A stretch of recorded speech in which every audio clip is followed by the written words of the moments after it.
News ট্রিটমেন্টের ক্ষেত্রে বস্তুনিষ্ঠতা সমকালের অন্যতম বৈশিষ্ট্য। হাঁটি হাঁটি পা পা করে সমকাল 21 বছরে পা রাখলো।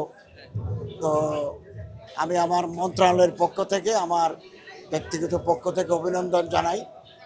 সমকাল সমকালের সম্পাদক, উপসম্পাদক, সহকারী সম্পাদক, বার্তা বিভাগ, ফটোগ্রাফার যারা এই সংবাদপত্রের সাথে জড়িত, তাদের প্রত্যেকে আমি অভিনন্দন জানাচ্ছি।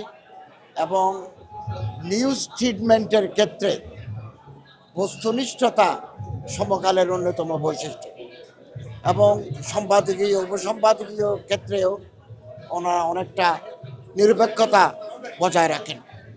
এবং আমি একটা আমার প্রত্যাশা ব্যক্ত করব, সেটা হচ্ছে বৃহত্তর জনগোষ্ঠীর যে উত্তরাধিকার ঐতিহ্য, সংস্কৃতি, এটাকে তুলে ধরতে হবে। এটাই পৃথিবীর নিয়ম, এটা তুলে ধরতে হবে।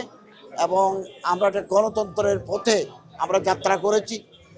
তো constitutional continuity must for the development of the country.